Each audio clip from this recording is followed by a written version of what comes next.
Hi, Mystery Recapped here. Today, I'm going to explain an American comedy heist film called The Perfect Score. Spoilers ahead, watch out, and take care. Kyle is a normal high school senior, aiming to get into Cornell University's architecture program. He knows exactly what he wants in life, but the SAT is standing in between him and his dreams. In the opening scene, he is in the examination hall, looking through the answer sheet that is telling him he is just an average guy. After the examiner asks them to stop writing, Kyle looks around and locks eyes with Anna. She has a 4.0 GPA and is the second highest ranking student of the school. What makes it surprising is that her answer sheet is completely blank. In the background, it is narrated that students might be good at different things. Some are better at singing, and others at sports. But according to the SAT, everyone has to pass a standardized examination that will determine their future. The narrator thinks it is unfair, so he calls the SATs a suck-ass test. Got him. The results are published, and Kyle scores 1020, as opposed to the minimum 1430 that he needs to get into his preferred college. He complains to the principal about the absurd method that the SAT uses to test the students. According to Kyle, math equations and complicated social scenarios are not the way to determine if a student should get to go to their dream college. The principal receives hundreds of students after every test, complaining about how unfair it is, but all of them have one thing in common. Their score is less than what they need. For him, Kyle is just one of many, so he dismisses the conversation after giving him the same lousy advice that he delivers to every student.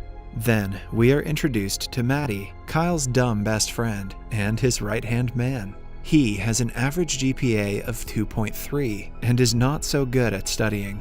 Maddie's girlfriend, Sandy, is a freshman at Maryland College, so his only goal in life is to join Maryland and hook up with her one more time. Kyle tells him that he lied to his parents about scoring 1430. The poor fellows even bought him a cake to congratulate him.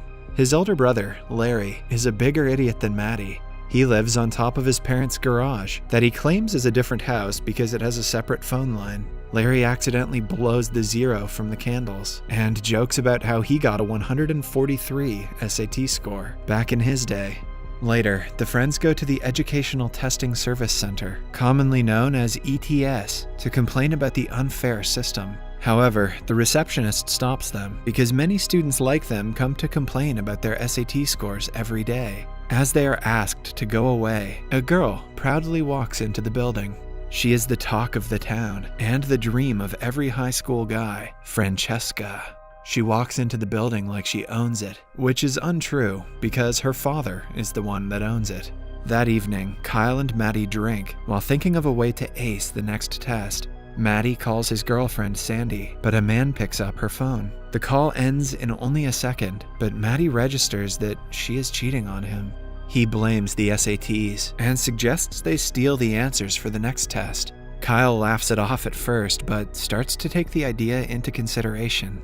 The next time they meet, he asks Maddie if they were to borrow the answer sheets from ETS, how would they go about it? Maddie suggests they ask Francesca for help, since she can enter the ETS headquarters anytime she wants. Moreover, she is an adrenaline junkie and will do anything to have fun. A heist is right up her alley, so the guys are positive she will join them. When she is briefed about the plan, she immediately agrees. Then, we are introduced to a star basketball player, Desmond. He plans to join St. John's University and play for their team. Even the dean is happy to have him. However, he has to take the SATs and score at least 900 to get into college. Desmond is excellent at math, but that would still not be enough for him to make it. Kyle and Maddie are in the school's bathroom when Kyle reveals that he told the school topper, Anna, about their plan. He has a crush on her but refuses to admit it. Maddie freaks out because she is one of the nerds who will probably tell the police, but Kyle assures him they are fine because she refused to be part of their plan anyway. The two had thought they were alone in the bathroom and are surprised when the school junkie, Roy, appears in one of the stalls. Kyle and Maddie hope that he is too high to understand what they said, but the guy is used to being highly alert, even when high. At last, they have to reluctantly include him in the plan. At night, Anna returns home to see that her parents have called a professor from Brown to help her get into university. She is tired of them pushing her to do better because she doesn't even want to go to an Ivy League university in the first place. Since she zoned out in the last SAT, they have been pressuring her more than ever. The next morning, Francesca, Kyle, Maddie, and Roy go to the ETS headquarters and devise a plan for a simple heist. Francesca provides them with the uniforms from the mailroom and makes them enter the ETS floor without any problem. They had asked Roy to stay outside, but he somehow enters the building on his own and includes himself in the plan. Then, the group separates and goes around the office trying to figure out which cabin has the SAT answer sheet. Meanwhile, in the school library, Desmond meets Anna and asks her to help him to prepare for the SAT. However, Anna herself is stressed about the test and is scared she will mess up again. She thinks of joining Kyle on his heist and also tells Desmond about the plan, hoping it would help him. Back in the headquarters, a woman finds Roy snooping through her office. She is about to report him, but he uses his poor flirting skills to make her stop. Even though his pickup lines are lame, she seems to enjoy them.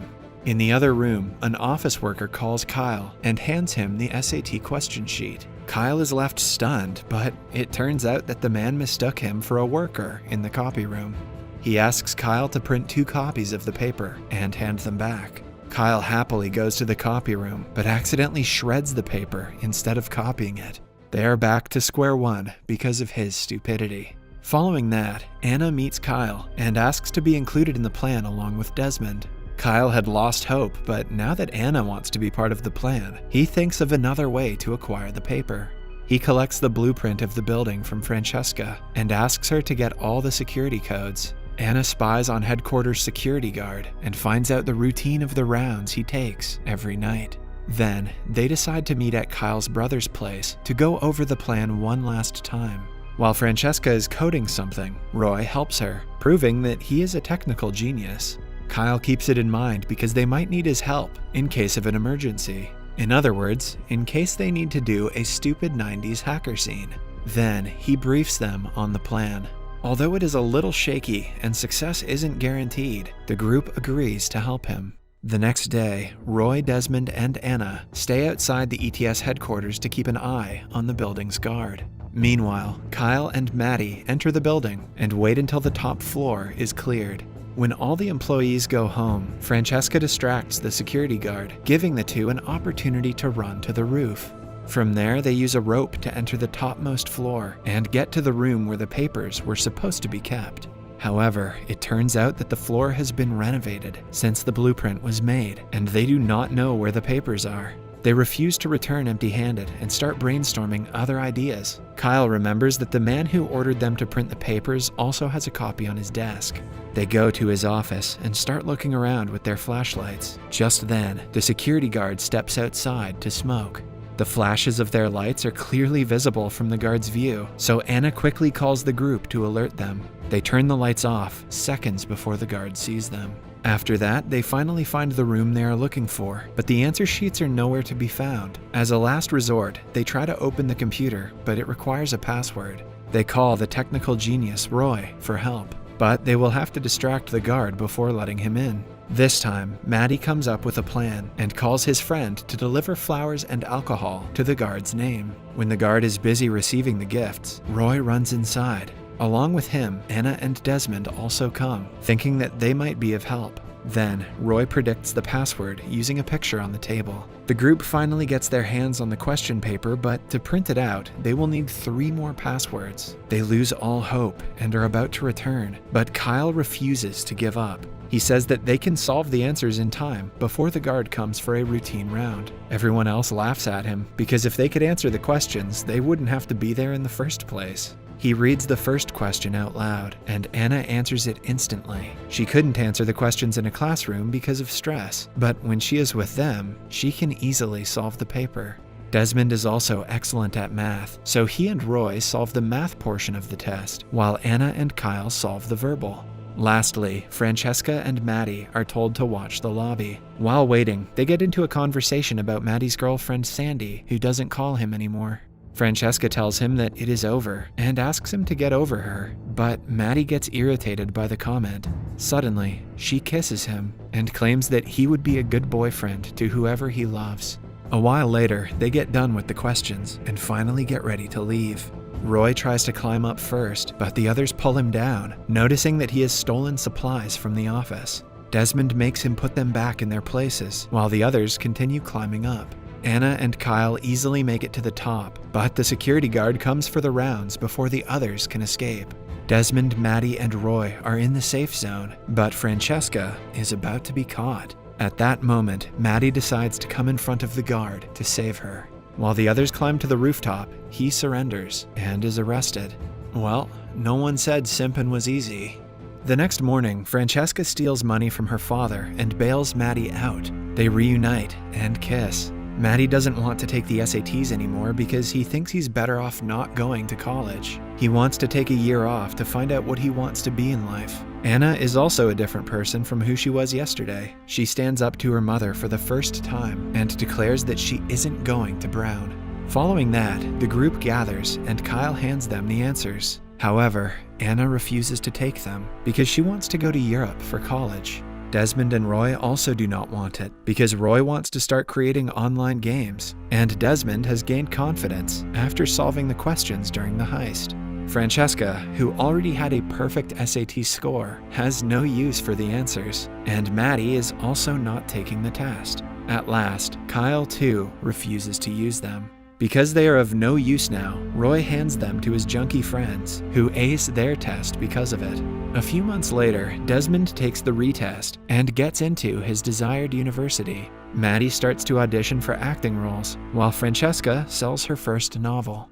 Kyle also does fine on his retest. Although he doesn't get into his preferred college, he still dreams of being an architect. Anna, on the other hand, moves to Europe for further studies. She starts dating Kyle and frequently returns to New York to meet him.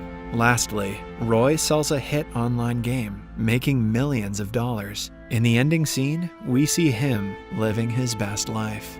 Subscribe for more videos like this, turn on notifications, and leave a like to help the channel out.